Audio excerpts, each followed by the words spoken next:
So ngayon po, pag-uusapan naman po natin yung tungkol sa balat po ng mga onions.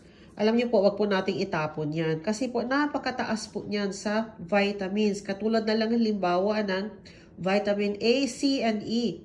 And quercetin po and anthocyanins. Ito pong quercetin and anthocyanins, mga antioxidants po sila, no? Yung anthocyanins po, nakikita po yan sa mga red or violet onion. At ano po ibig sabihin ng mga antioxidant na yan?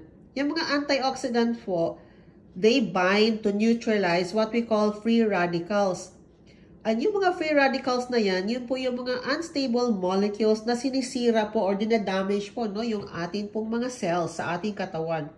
At pag masyado na po siyang mataas sa loob po ng ating katawan, ay nagkakaroon na po tayo ng mga sakit katulad na lang halimbawa ng cancer, heart disease, diabetes, and other chronic conditions like hypertension, arthritis, at kung ano-ano pa. So ano ba yung mga health benefits nitong onion skin na ito? Maganda po ito sa heart health. It is anti-obesity. It can lower your blood sugar. It can prevent cancer. It can even lower your blood pressure, no? It reduces inflammation and allergies. Maganda din po ito sa brain health. So, naglo-lower po siya sa risk ng Alzheimer's or dementia, yung pagiging makalimutin. Yung iba yung sobrang makalimutin na po talaga, no? It has antimicrobial agents. So, ibig sabihin po, pwede po siyang pang-alternative sa antibiotics.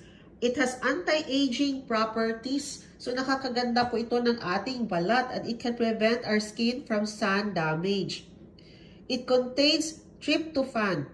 So, kaya po nakakatulong din po ito para po mas gumanda po yung ating tulog, no? And especially when you combine it with chamomile, which is a relaxing herbal tea, mas mag-optimize po yung sleep-induced benefit po niya. So, paano po natin siya i-prepare?